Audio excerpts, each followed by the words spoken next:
Karen has come to mean a privileged white woman who harasses and targets the black community for no good reason. The main characteristics of a Karen is the way she weaponizes her white privilege against people of color, Africans especially, for example, by calling the police on them for imaginary crimes. But today we talk about the mother of all Karens, a white aristocratic Karen who owned a 6,000-acre suburb in what was then the British colony of Kenya. Her name was Karen Blixen, a Danish writer who lived in Kenya from 1914 to 1931. She wrote Out of Africa, an account of her life in Kenya.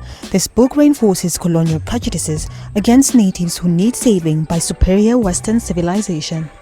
It was made into an Oscar-winning romantic film starring Meryl Streep and Robert Redford.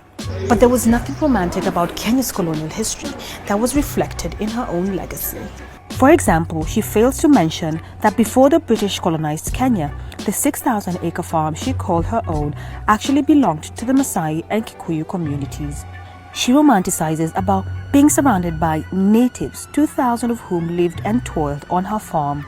It was during this time that colonial authorities took 7 million acres of Kenya's best land and designated it as the White Highlands, which were exclusively reserved for European settlers.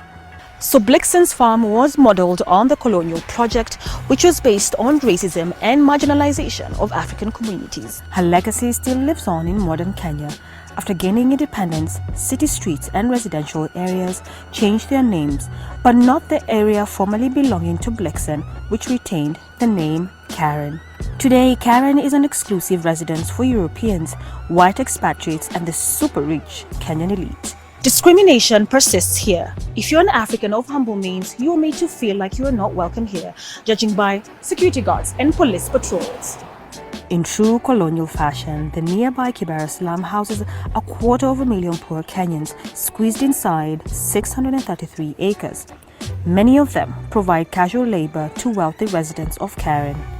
Today, the Karen Blixen Museum offers visitors a glimpse of life during colonial rule in Kenya.